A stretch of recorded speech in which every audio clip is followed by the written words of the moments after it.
Ryan, I'm the host of the program.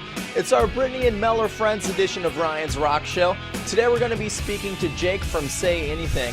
But first, your weekly essential where we play you a band that you need to know if you don't know them already. This band is called Cave In, and you're listening to Ryan's Rock Show. And or your suggestions to ryansrockshow.com. I had a chance to meet up with Jake from Say Anything. Here's what he had to say. First, he was thinking he could self-medicate himself by doing drugs, by drinking, blah blah blah. And I have a friend that does that. Yeah, and it's sucks. with his disease, I don't want to say disease, his problem he has is he has to take his pills. He has to, and it took him going to the hospital and them saying, if you don't take your pills every day, you're never going to be able to live in society ever again. Really? you have to take your pills every morning, whatever, every night, whatever. And whenever they tell him to take a certain pill, he needs to take it. And it took him going off the deep end a couple of times to where he was just crazy, just really paranoid about everything, really just out of his mind, just not Max. I experienced with the last one, when he right before he went to the hospital last time, and I was with him, and he thought I was like some random guy hired to kill his girlfriend and blah blah blah, and he took my computer from me. It was just it was really it was an intense situation, and he really he apologized probably about a million times for it, and just kind of he couldn't, it wasn't him though. It was it is him, but it's if he'd quit taking his pills, and if he wouldn't have stopped taking his pills, he would have been fine. But he quit taking them, so he lost it. Well, when you were in the hospital and he was saying stuff like that, how did that make you feel, not having seen him like that?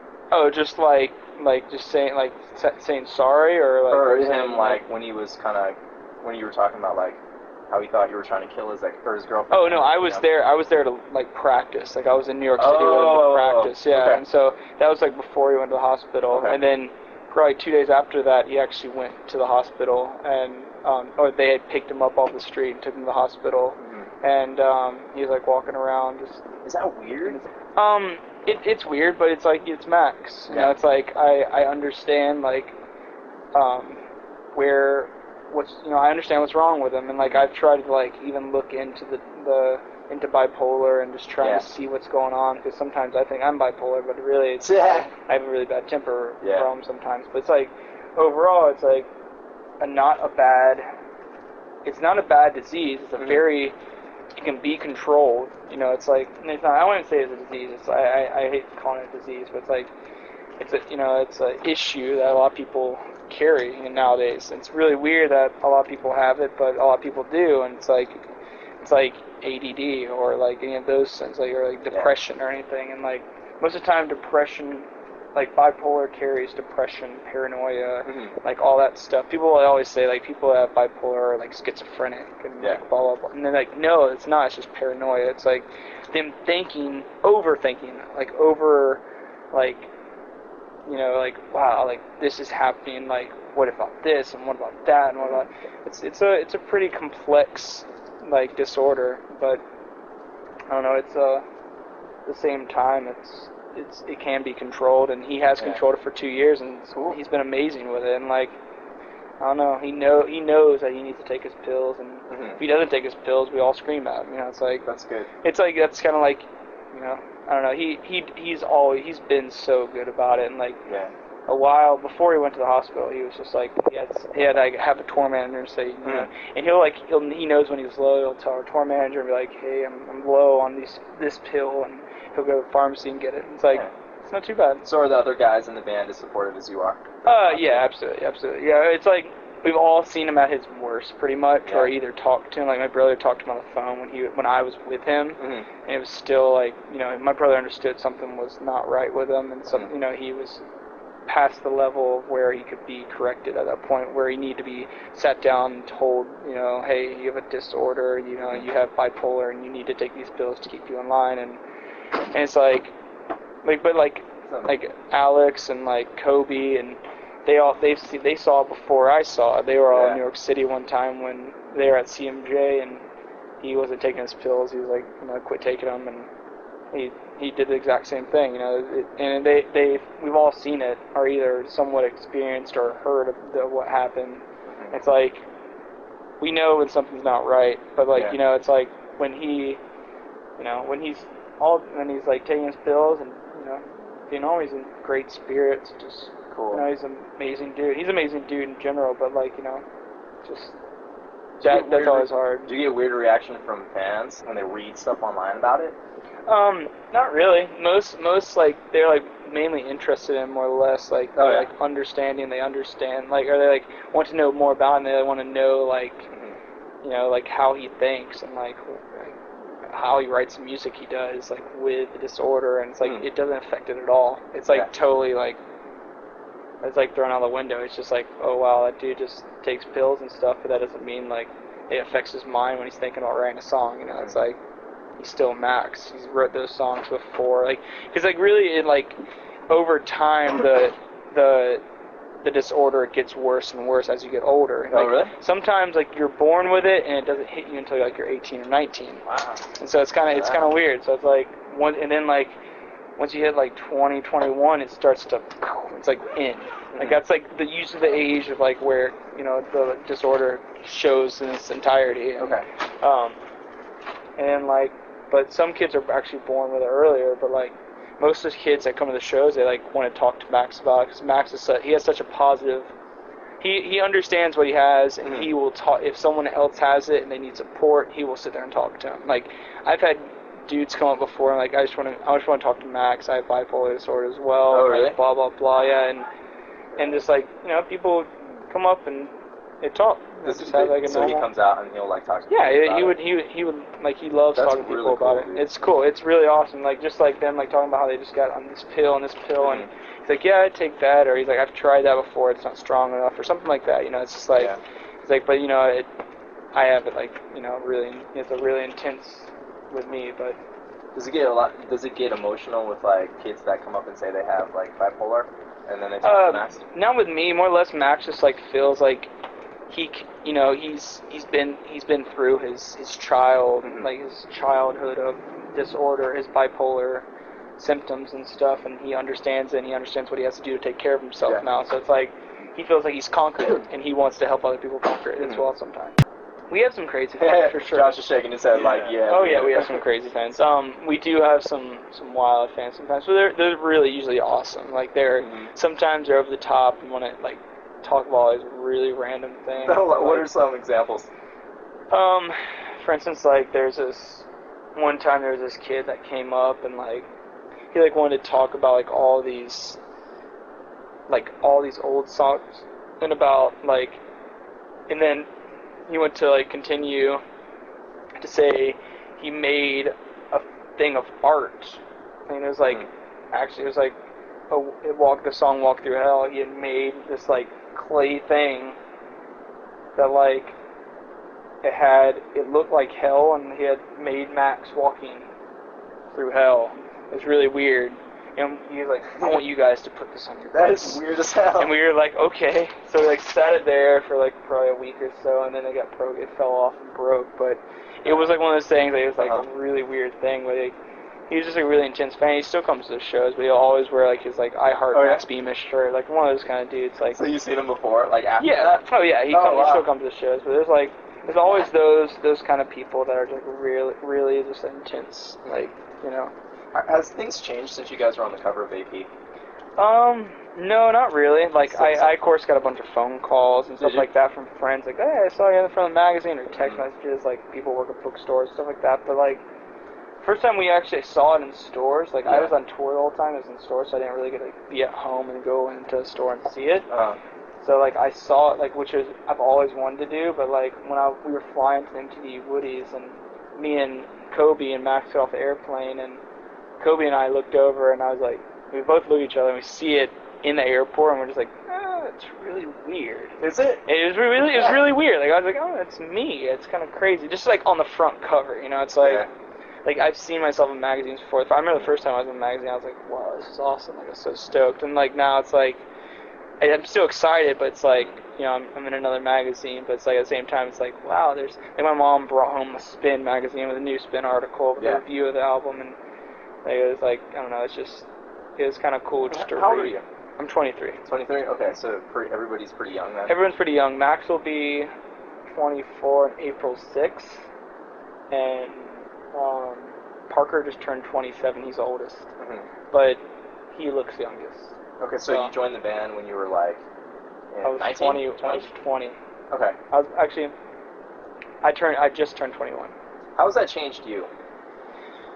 I haven't really changed as a person. I became a lot busier as a person, and like, I always try to pick up my phone. I've always tried to like keep real. Like I hate, and it's really weird. Like when I toured, when we toured with Dashboard, it was like I toured with such a real person. And Chris is such a down to earth, like just real person. He goes talks to his fans every night, and I was like, that's the way I want to be. Like I don't want to be like someone else that just like doesn't talk to their fans. I don't want to be a guy that like just goes straight to his bus, and like, of course, like some nights, you know, you want to do that because like you're so tired and worn out, and you're just like, I don't really feel like talking to fans tonight, which sucks for the fans, but at the same time, it's like, you know, they should understand too. At the same time, like you're on the road, you're traveling every day, you barely get some sleep sometimes. It's like you're doing interviews all day and all this stuff, like photo shoots, video shoots, all this, you know, all this crazy stuff. Like we did a 16-hour video shoot yesterday, which for our music video, and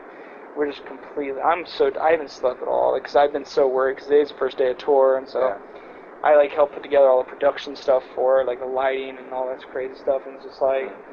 It took so long. I made sure everything was here, and everything was being delivered today. So it's so scary, you know. Like I was on my mind last night when I was going to bed. We're playing new songs. It's like all this stress upon me. But it's like even with the stress, like I would still go out and talk to fans. You know, I'd still without even sleep. I would still go do it if I could do it. You know, like if I was like not losing my mind and like on a crazy like I'm gonna kill someone if I don't get food, you know, kind of thing. But no, I mean it's like that tour just changed me, and then like ever since then we've always gone on tours with such amazing people. Like we went on tour with Saves the Day, and we were like best friends with them in the first like 2 days, and it felt like we were like 2 weeks into the tour already. And then after that we went on tour with or we did tour with Me Without You and Piebald, and that tour was amazing. Both those bands were so nice, and that was before Saves the Day. And then we did the co-headline MySpace tour with Hello Goodbye and those dudes. Did you meet Tom?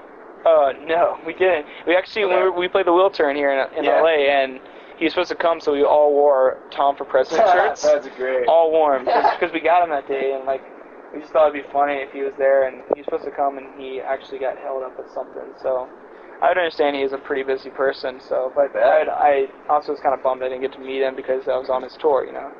But I'm sure he's a really nice guy. Like he's always been really supportive of the band, always like helped us out like really well, and we were on the first like MySpace compilation and shit like that, which is really, really awesome. So has your perspective on the music industry changed since you've been in this band? Yeah, I understand it more or less. I haven't like, it's not like I think the music industry shit and blah blah blah, because our label sometimes is very pushy, but any major label that's going to be putting money into you is going to be pushy. They're gonna want to get their money out of you. You know, it's like it's like they want to make money too, and they want you to do well. And it's like we are a very random band on our label. Every other person on our label, like the closest to us is like Pearl Jam. So it's like everyone else is like Alicia Keys, like your Hurricane Chris, like Rod Stewart, Barry Manilow, like all these random people, and we are this random indie rock band on our label that they wanted to sign, and they're like, you know, I think they've done an amazing job. Like I also think that, you know, as a band, I feel like Say Anything is one of those bands that just like grows very slowly, and like it's not like I'm so like I'd rather be one of those bands that friends tell friends about than be a band that's, you know, boom, gone. You know, it's like that's my I love to have spikes, like, you know, like to be like, oh great, my song's amazing on radio, like the video's doing great on TV, stuff like that. Yeah. But like overall, like say anything it's not gonna make, even if it did make us huge, all of our fans would still be our fans. You know what I'm saying? Like it's not like we would still gain fans slowly with even doing that. You know, it's like we would still be able to play shows, I think, and have fans come back because our fans are such awesome fans. Like, they're so loyal and so like into what we do. It's great, but it's like at the same time, like I would much rather have every kid at the show singing every lyric to every song than sing one song. Yeah, like, you know, like totally. How does your label want you to develop now that you're on a major label? It's got to be a lot different than they know we're a very like experimental band. They know that we do a lot of different stuff with our music, and that we're always going to expand musically because we're so like Max is so like inspired by so many different bands' music. So it's like they know it's not just gonna be like the same record over and over again. So they have to get a heads up. They're like, when this record hit them, I'm straight up saying, I still don't think they know what to do with this record. So is there more pressure though, like being on J Records than with Doghouse? There is, in a sense. Yeah, they always want to make sure they're using their money right. You know, it's like any other major label. They don't want to like. Other than like an indie label is like, we never tried this before, so it's I'm gonna put labels have tried almost everything. Like major labels have tried almost everything, so like they want to just keep it, you know, at a. Have you met Clive Davis? I have not. I still have not. Everyone else, or Max has met him before. I think Kobe's met him before, but I've yet to meet him, and I'm actually. I gotta go take care of some stuff right now. Okay. I'll be back. Cool. All right. Cool. Thanks, Stuff for me, just call. Sweet. But like, I think that it's going to be like I don't know, pretty soon. I'm sure he's going to play the New York City show. We're playing on this tour, sold out already. Yeah. So if he don't come to that, we played Hammerstein and we almost sold that out, and he didn't come to that. So it's like he should come to this. Does he have the final say in what bands to sign? Yeah, I'm pretty sure. Did they like lay? It's him and another guy. This other guy. I I can't even think of his name right now, but he's really nice. I can't imagine him like listening to your music. Like, did he just? He loves Max. Really? He loves Max. Cool. Like Matt, he like to the point where like it's. He straight up said in an interview I've read before that he thinks Max is a genius. Like he loves Max. Like he's so confident in Max. Like that's great. He lets Max do whatever. Like on our record, on a new record, he was like, "Who do you want to produce your record?" And like Max picked who he wanted to produce. He didn't have any say in it. He just like, okay, cool. If that's who you feel like this record should be with, then do it. And like, you know, he's a cheap producer, and you know, if I need to lock it in, I'll give him more money. You know, it's like he's just like really simple like that. Like it wasn't like Max fighting to use a producer. Like he has faith in Max. Like he understands like what Max wants to do, and he's like letting him do stuff. He's experimenting kind of with us in a sense. So it's like, because really J Records has really never done anything with a band kind of like us. So they're like kind of experimenting. So does it make you a little nervous though? What happens if it doesn't go well? Exactly. That's the thing. That's the thing. Like that's where like. Sometimes our manager is, the good thing about it is our manager is such an independent manager. Like he does Under Oath, he does Starting Line, like he does very like bands that like build a very independent fan base, you know, already. And like I feel like we have a very independent fan base, but it's like we do have that major, but like you know, very marketable fan base as well. So it's like it's hard. Like I don't know. Like I feel like sometimes we're scary to have a major label experimenting on you. It's kind of a little bit like when you have a manager that's done so much independent stuff and like had his band sell 90,000 records the first week, that on an independent label, it's like that's insane. You know, that's as Under Oath. Like, how many units are they projecting you guys to sell? I think we're about 100 right now, and it came out in October, so that's really good. That's like awesome. Really good. That's like 4 months or something like that. 4 more, man, you'll get a gold. Yeah, exactly. Thanks to Jake for coming on the show. We leave you this week shining some limelight on the band. They're called Portugal the Man. We'll see you next week on Ryan's Rock Show. Peace.